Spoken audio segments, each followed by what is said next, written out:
Welcome back, everybody, to Portland State Sailors Dynasty here on College Football 25. In this episode, we're going to take on Navy, and this is going to be an American Conference game. We already took on Army earlier in the year, and I believe Navy runs the flexbone offense, which, if you're not familiar, like I was not familiar, it's the fullback formation that both FCS East and Army ran. Now, I could be wrong, but I'm pretty sure that one of the viewers told me that Navy runs the flexbone offense, and they are 2-5 on the year, so not a great record, but 2-1 in conference play, which actually puts them 6th in the conference over us with our 3-3 record. Memphis and East Carolina and UAB, honestly, all have way better chance of winning the conference than we do. I think we're probably eliminated at this point, although I would still consider 5-4 a pretty successful year.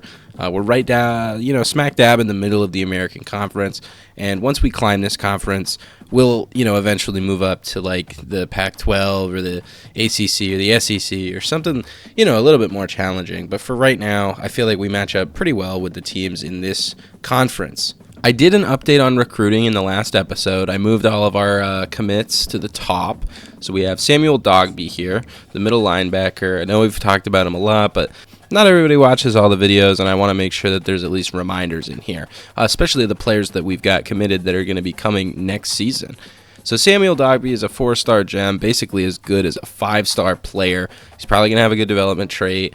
Obviously, the 92 speed, 91 excel, he's faster than some of our corners. So that speed over the middle as a user is going to be amazing.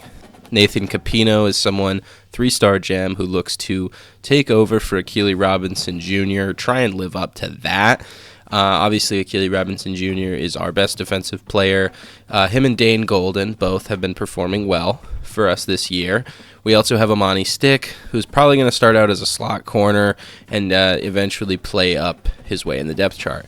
Dalton Jasmine is who we're going to probably start at quarterback, although we have to get through this season to fully decide that. Dante Robeson is another quarterback prospect that we might try and play at running back, although we do have a lot of depth at that position already, so we'll have to see.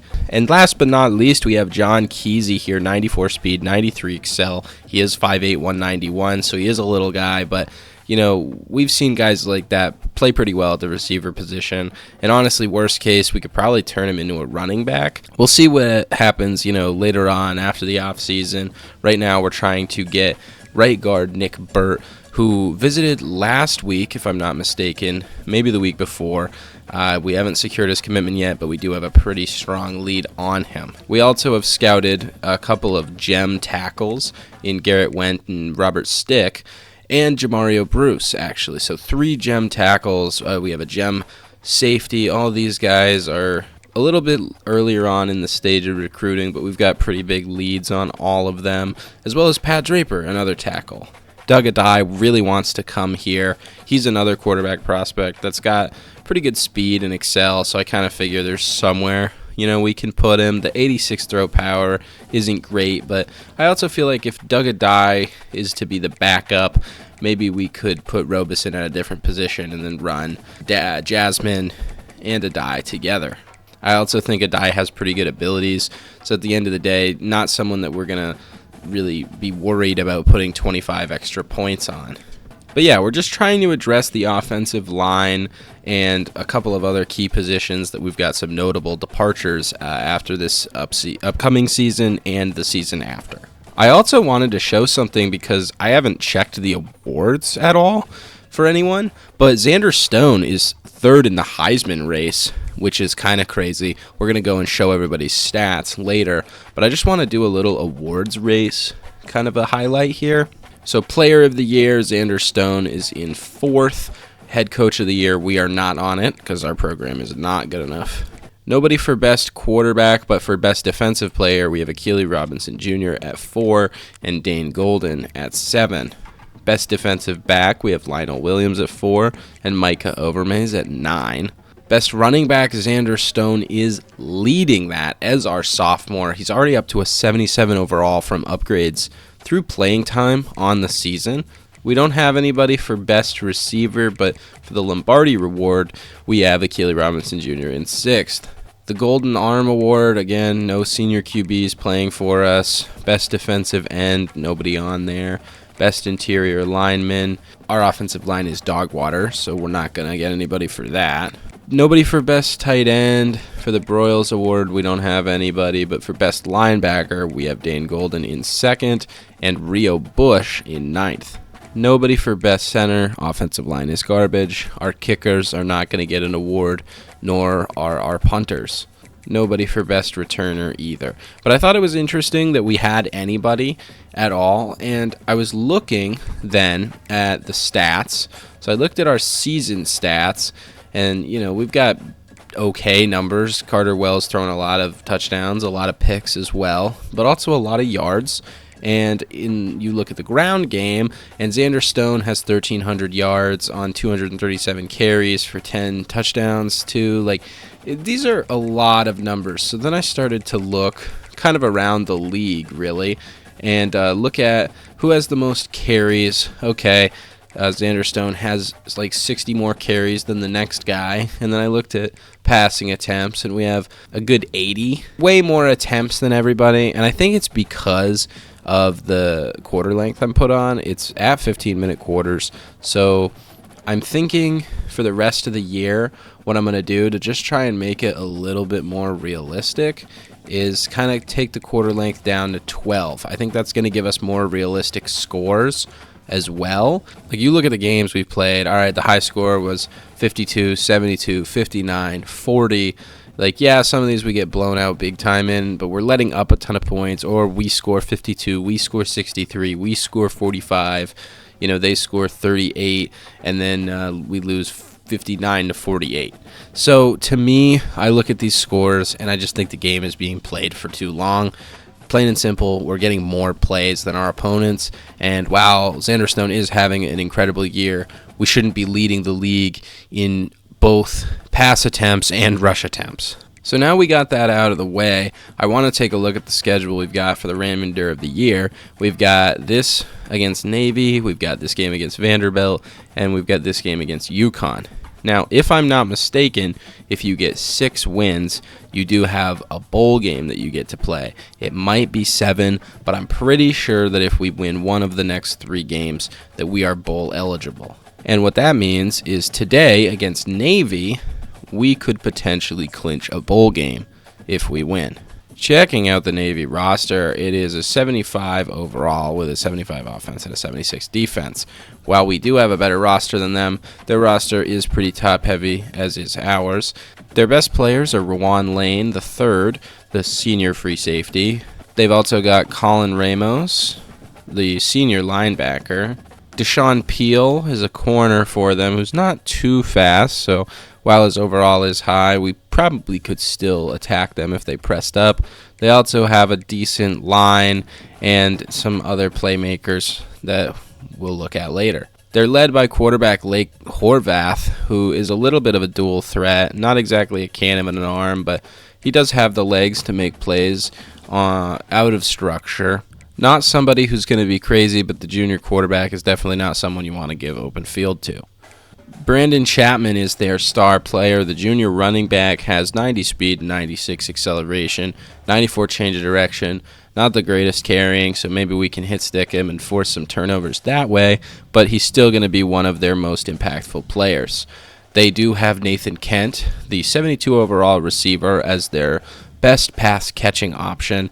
Not great, but he does have enough speed where you do want to have a safety over the top.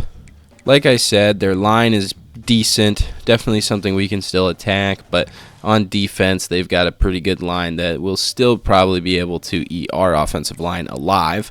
Their linebackers are not great other than Colin Ramos, and I think their secondary is pretty slow, definitely something our team can try and attack. That's really it for their roster. They're 2-5 on the year, but 2-1 in conference play. That's really all that there is of note, but yeah, let's hop right into it. I think we're going to have them wear their current homes. Not sure what their other alternative jerseys are. I actually like the all navy colorway there, and then for us, I think we're just going to wear our standard aways. Now we've got 12-minute quarters, so we'll see if this really fixes everything as we make a nice tackle there on the kick return. Blake Horvath comes out here. Not great stats at all by any means. 3 touchdowns, 6 interceptions. Pretty abysmal numbers. And I was right. They do come out in the flexbone. I finally know what this formation actually is called, so that's great. And we still know how to stop it, so that's even better. Horvath under center now as Navy looks to run the flexbone. He's actually got a pretty good skill set for this style of offense. It's just, is this style of offense actually gonna work? Gonna get the edge rush there, and it's a delayed handoff on 3rd and 11. Not sure how they thought that was gonna work out, but hey, whatever, we'll take it.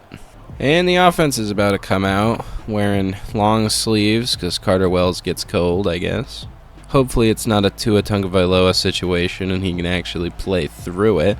That would be optimal. They're pressing up, so I believe we'll be able to take the over the top here. We are going to go underneath, but it gets tipped at the line. It's going to be 2nd and 10. I don't foresee Navy being a great actual challenge for us, as we get a 14-yard rush there by Xander Stone. Not to be disrespectful or speak down on our opponents, because, I'm aware that we got to respect these guys, but I think that it's probably best if we acknowledge that we really should not be losing this game, as they make an outstanding play to deflect that pass. More so that we shouldn't play with our tail between our legs. Let's go out there, act like we're the better team, and win this football game. I like the way this play draws up here. We've got Washburn over the top. Wayburn, my bad, as he cannot come down with it. So we're going to have to settle for 3. We did get a punt, so I'm not sure if that kick is going to be good. It is not.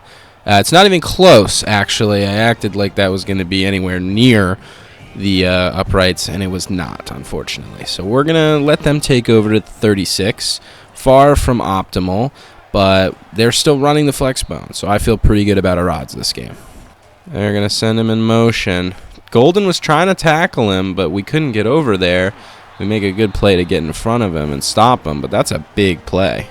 Let's see what they've got. They send somebody in motion, and they're going to flip it out to him. We can't wrap up at all. Holy smokes. He gets a gain of 9 on the play.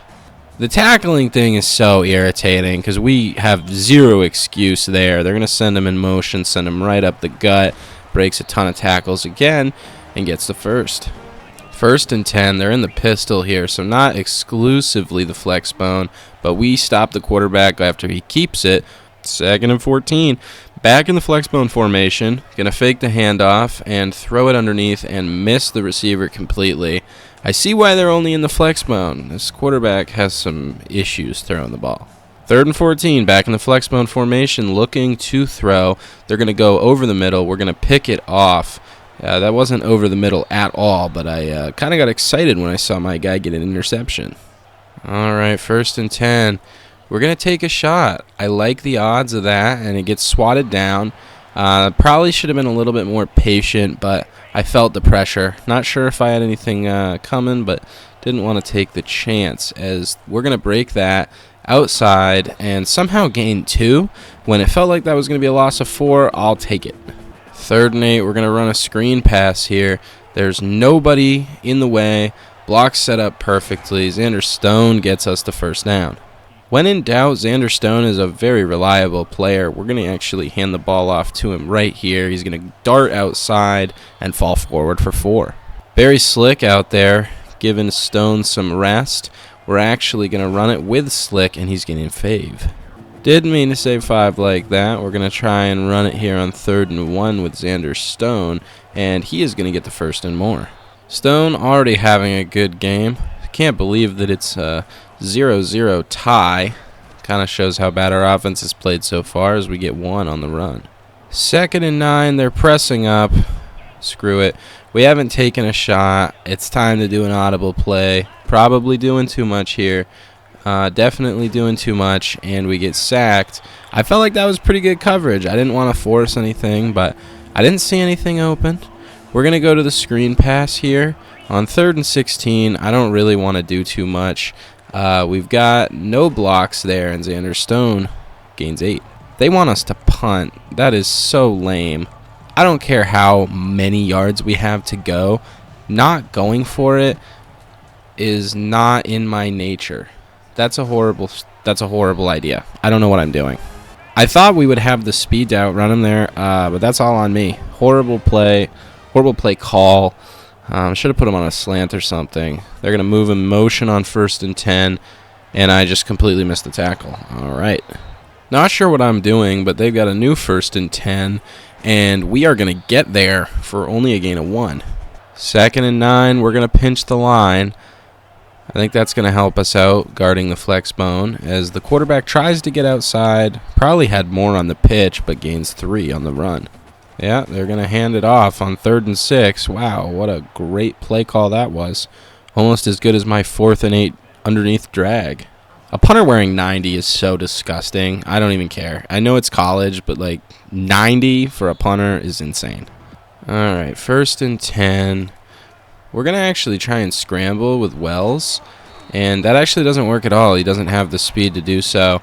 It's going to be great when we have a quarterback who has 89 or so speed because, yeah, that's going to be wide open. Wow, Xander can't go down, but, yeah, we're not going to gain anything on the run either. I mean, it's a great game for us to be matching up. Like, if I'm having this much trouble on offense, I'm glad we're not playing friggin' Syracuse. But, I mean, that doesn't go anywhere either. They're locking us up right now, so can't feel good about it exactly. 1st and 10. They move him in motion, and it's actually a pitch play, and it goes for a gain of 0. Once again, running the flex bone. 2nd and 10. They're going to run a man in motion. It's going to be a handoff. We're there. Gain of 1 on the play. Yeah, we're going to hike that. It's going to be a screen. Ball goes into the dirt. And yet another punt. This is an action-packed game, let me tell you. Constant fire on offense. I mean, I was complaining about too many offensive snaps and too much production, so I guess this is what I wanted. All right, 1st and 10. We're looking for something to brick Wells over the top. He's got it. Can't make a move on him, but he gets all the way to the 46. What a play. Rick Wells just makes plays. I need to start targeting him and getting him the ball more. It was a hard thing to do at first, but as we get his run to Xander Stone for 3. All right, what do we got here? I'm going to just have you sit down. And he drops it. After I told him to sit down and he didn't sit down, he drops it. Wow, isn't that great? All right, 3rd and 7. Let's run this. What do we got here? Is that Luke Stone redemption? It is. He didn't get the 1st down, but now he gets it. 1st and 10. What do we got here? Going to go underneath to Doss. He's got speed. Just gets 9 on a play where he probably got nothing. Probably should have had nothing, I mean to say. As we've got 2nd and 1, we're giving the ball to our playmaker. I mean, he just does it. You know, he gets whatever he needs to get. 1st and 10. He's not having the craziest yards per carry today, but I think that he's shown that he can always be effective, even if they're containing him, which they're doing a really good job of. Makes me want to switch to the pass, but I do run coach suggestions for a more realistic play calling experience. Otherwise, I'd probably just be trying deep shots every play, but Barry Slick is able to come into the game, and he's going to run for 5. It's now obviously 3rd and 5, so we're going to need to get this 1st down here, or we're going to have to settle for 3. Try and fit that in there. Luckily, that gets swatted down instead of picked off because we're still going to be able to attempt points here. And that kick is up and good. Thought it was going to miss right, but it actually ends up almost missing left. Pretty odd. I don't understand field goals in this game. They're actually so challenging. And I get it. College kickers are not as good as we get a huge hit stick there. We're just going to pinch the line every time at this point. No reason not to. 1st and 10, another man in motion. They're going to pitch it outside to him. Block sets up nicely, actually, and he stiff arms his way to the 38. 7-24 in motion. It's a handoff up the gut, and it goes nowhere. That's the thing with the flex bone. I just don't feel like it's actually going to be good enough to win you a football game. I mean, that's a fake handoff, and the QB keeps it, but even on that, you're getting a run of 7. I mean, a run of 7 is good, don't get me wrong, as we get to the 2-minute warning. And they're not in the flex bone for once. They're going to go outside, but they're stopped just short of the 1st down to go. They're going to have to punt us the football. Throw that to Wayburn, and he can't hang on. 2nd and 10, making some adjustments at the line. Can we get that to Monroe? Knocks it down. Great play by the DB. Honestly, I'm okay with that. Let's get that to Wayburn outside, and he can't hang on to it, so we are going to punt it again. Well, I didn't want scoring, so now we present the most boring game of college football to ever exist. I will say, though, the defense has been great on both sides here, and they're going to start with 55 seconds to go around midfield. Oh, it's a play action, and the blocking doesn't hold up at all. And they're going to run a normal pass play, which that guy is way too fast, and he's gone to the house. So, yeah, okay, Navy just takes the lead like that. It's going to be a 4-point game if they make this, which they do. So now we have 45 seconds to start taking this game seriously. Otherwise, we're going to have an embarrassing loss to Navy on the schedule. And don't get me wrong, they've been good in conference, and we've already lost to a team that has been having a not-so-great season this year, so it wouldn't be the first time. I like the way this play sets up better. We're going to go underneath to Doss, and he gains 9 on the run. He's going to have to call a timeout there. It is a little unfortunate, but at this point, we're just trying to get another 3, honestly. All right, nobody on Xander, and he's going to use that speed to get out of bounds. All right, 1st and 10. We've got an interesting set here. Doss, we throw him open, and he's got speed, and he's going to get out of bounds at their 39. I don't know, a screen might be a dumb pass to run, but I feel like because we've got 2 timeouts, it's really a great idea in my brain. And we're actually going to get the first down and get out of bounds. So how about that? I feel like that is a pretty great result, if I do say so myself. 1st and 10 here. We're going to go over the middle to Wayburn, who hangs on. Use our 2nd timeout. 2nd and 2, 11 seconds left. Going to go underneath. Wayburn's got it. With 5 seconds, we're going to call our final timeout. I honestly feel like we can take a quick shot. Like right here to Wayburn or Monroe, I feel like. Oh, and that's going to be a sack. I got greedy, and that costs us. Yeah, well, that's going to take us to the half. I know we had a free 3, but I know we're getting the ball at half, and I just don't really feel like that did anything to help us take that field goal. I'd rather go for it and see maybe we get 7 and take the lead as Barry Slick gets it to the 25. Not that these videos get an incredible amount of viewers, but I think the ones that do are probably upset with the play style. And I don't know if that's true or not, as we're going to throw it, try and get it to Brick Wells, who makes a sensational catch to the 47. But I like making plays like that, you know? They're pressing up. That's what they're daring us to do, so let's do it. 1st and 10. They're trying to press up. We had Brick Wells open, but we get hit as we throw. All right, 2nd and 10. What do we got? We're going to throw that to Wells over the top. I directionally led him a little bit to the left, which actually hides the ball from the safety a lot better. Huge catch, and honestly, this drive has been setting up amazingly. So we're going to try the jet sweep out to Harrington, and Harrington's got the speed, and he dives into the end zone. And that PAT is up and good, and we take a 10-7 lead. Quick score to start the half, really giving ourselves a nice lead again. Obviously going to have to play some defense, but yeah, we don't underestimate their speed again. We need to start taking them more serious. The run commit is going to be really successful for us because they are typically handing the ball off. As you see there, we stopped that for a loss of nothing. I'm always unsure of what to say, whether it's a gain of 0, a loss of 0. Nothing happens, basically. You just restart. And now the QB is going to get out. I'm not sure what he's trying to do because the pitch man is gone, but he gains 7 on that weird run. 3rd and 3, they send a man in motion, fake the handoff, and basically just get tackled willingly, as it's now 4th and 5, and they're going to punt us the ball. Yeah, the blocks aren't setting up great on that one. We're going to fair catch that. Hey, they're the ones who want to press up. I'm not the one telling them to call this defense. as we've got Harrington underneath, but he can't hang on. I should have gotten it there sooner. 2nd and 10, trying something to Kobe Monroe, and he's going to make an excellent catch, get both feet down, even though he only needs one, and that's a new set of downs. Hey, don't hate me. They're the ones pressing up and playing this way. You know, I don't really understand it myself, but we're going to try and throw Xander Stone open. If we could have lobbed it, we probably would have had a big gain.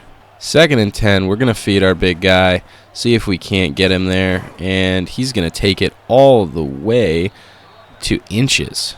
Well, after you get a result like that, I'd say it's fine to try and give the big man the ball again, and he's going to get way more than inches there and improve to 52 yards on the day.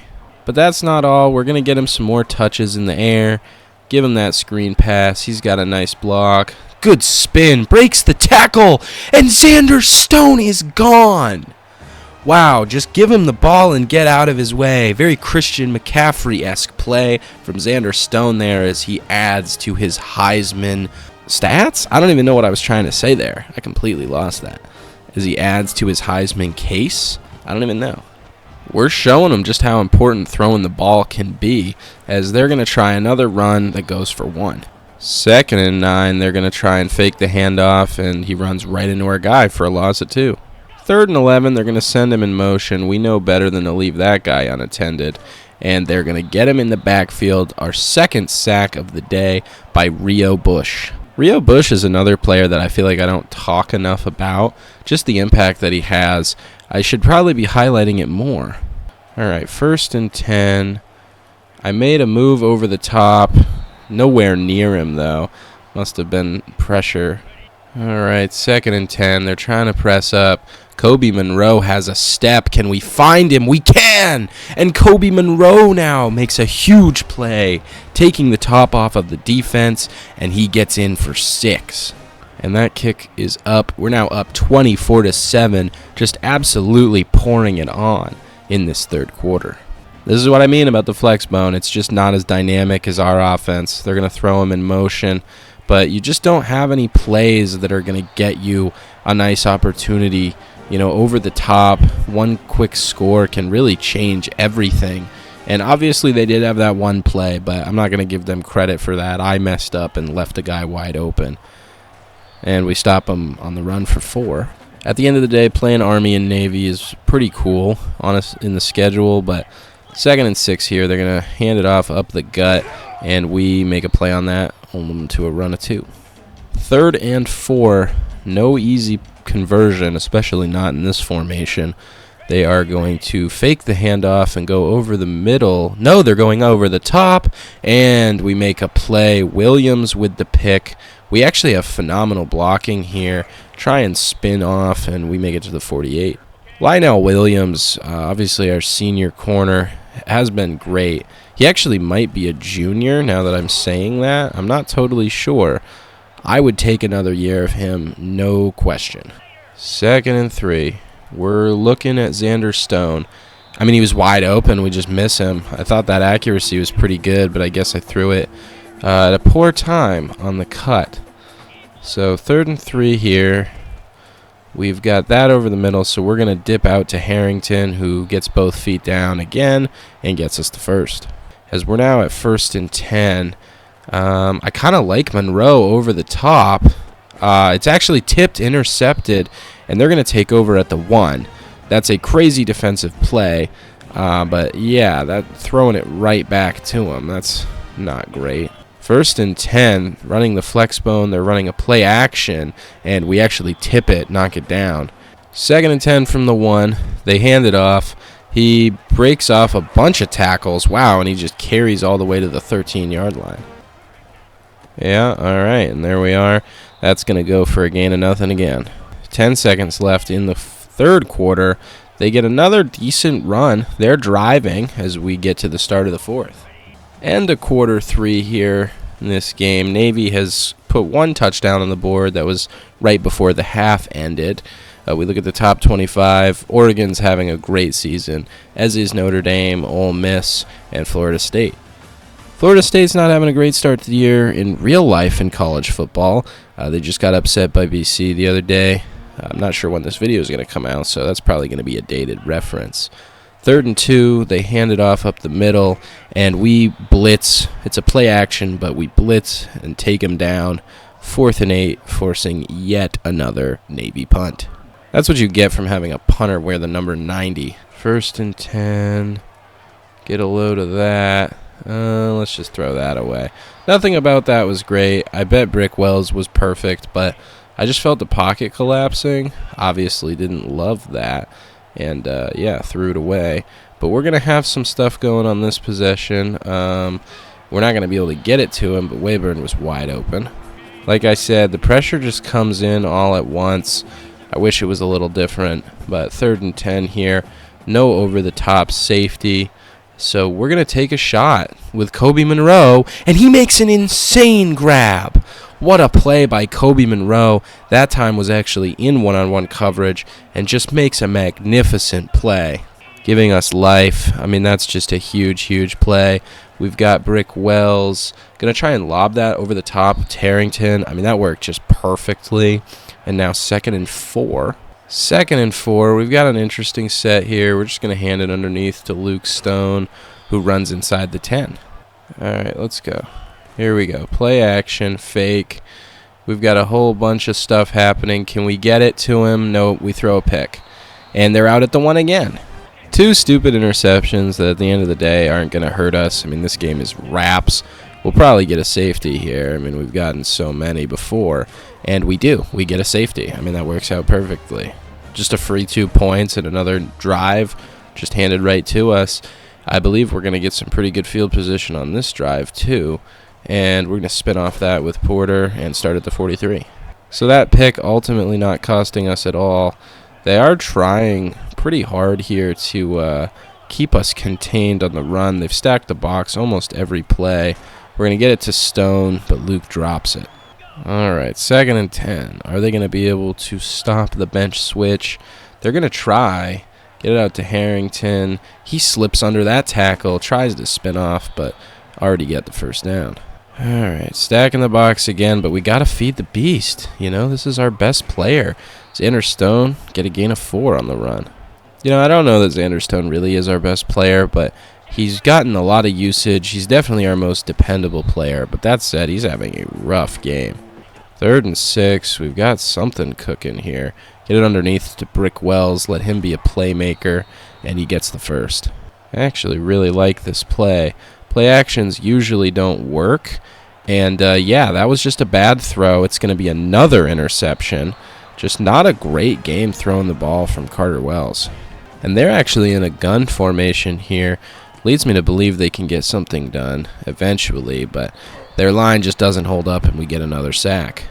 2nd and 12, they're back in the gun. We're just going to make sure they can't do anything. They try and get it over the middle, but nobody's home. It's now 3rd and 12. 3rd and 12, back in the flexbone formation. They move a man in motion. They're clearly throwing the ball. They're going to try and get it there, but what a pick by Lionel Williams.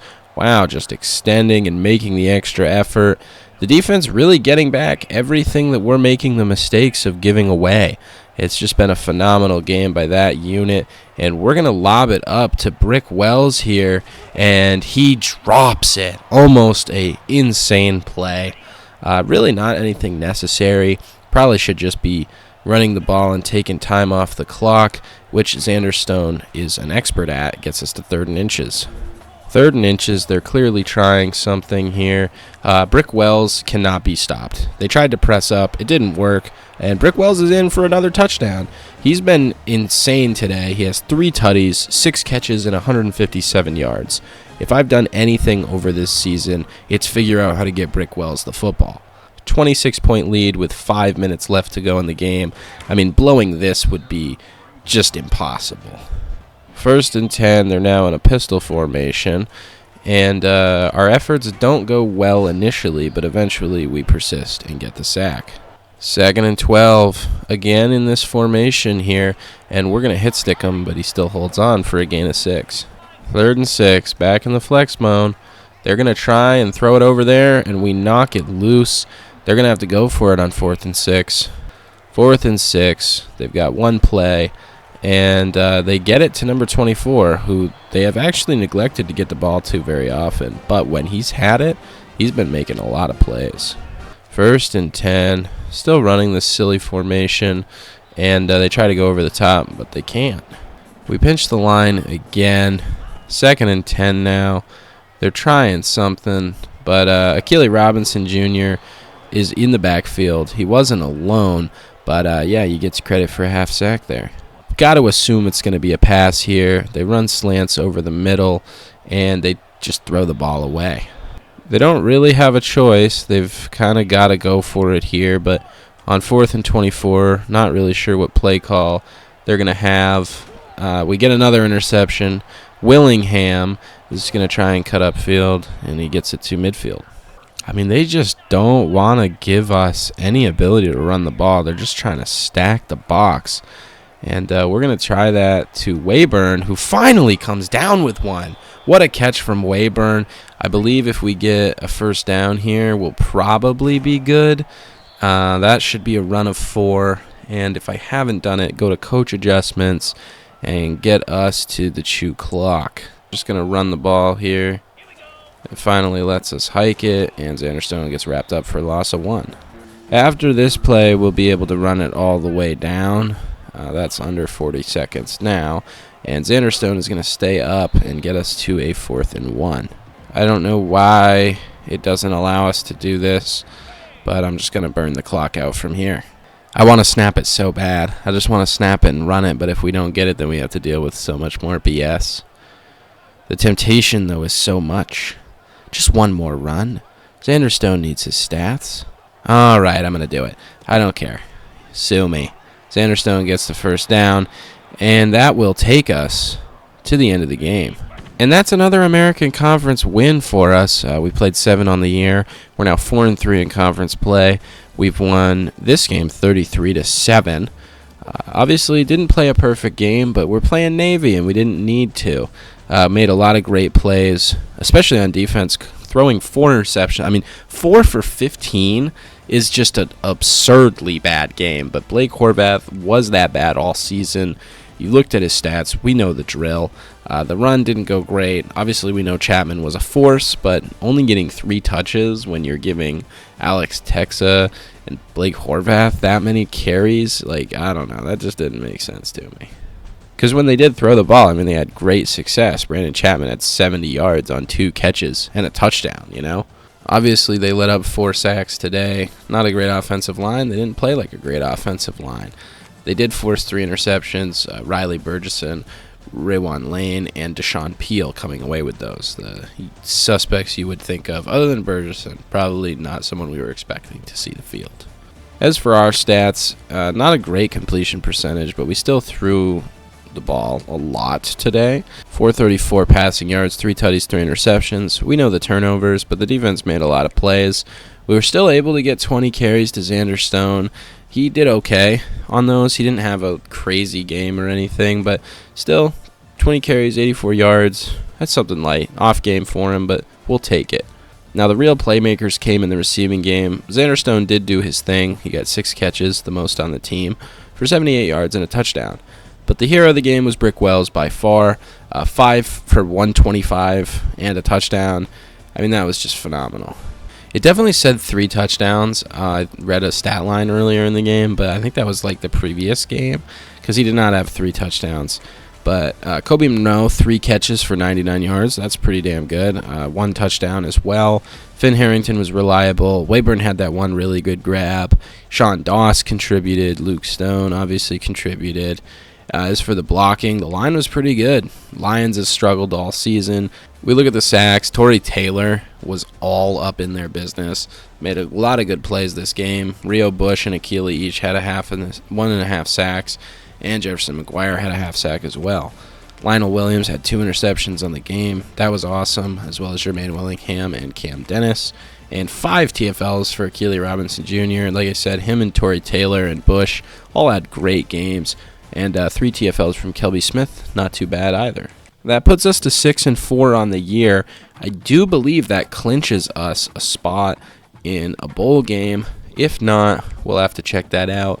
I'm not sure if any recruiting is going to actually pop up. It's kind of been a bug happening lately where it's not showing recruits. But I think we're going to have some pretty good news. Not Akili Robinson Jr. winning American Conference Defensive Player of the Week. Real good news. Okay, National Defensive Player of the Week, Akili Robinson Jr. Cool. But I think what we're really going to be happy about here in the recruiting tab, and that is true, Nick Burt commits to the program, the 4-star guard, solidifying the offensive line. That's a big thing that we needed. We missed out on Fedu Pena to Michigan earlier in the year, so securing another 4-star, just a great feeling there. You look at his attributes. He's got 81 pass block, 86 pass block power, 82 strength isn't great, but he's already got a really good floor. Definitely someone that could play guard or maybe even center for us. We'll have to see. So now we have 7 commits on the year. We've got 65 hours, which isn't a lot, but it is something.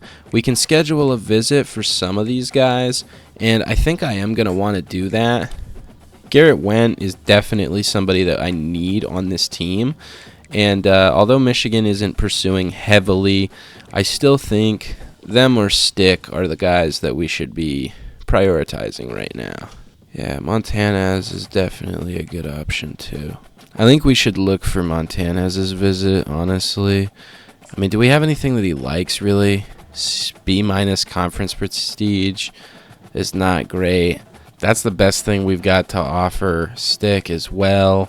I mean, C+, close to home. D, pro potential, C+ championship contender. I mean, these aren't really great things that we can be selling these guys on. I mean, B- conference prestige isn't that bad, I guess, but unless Jamario Bruce likes our playing style, I don't really see this being that effective of a recruiting attempt, honestly.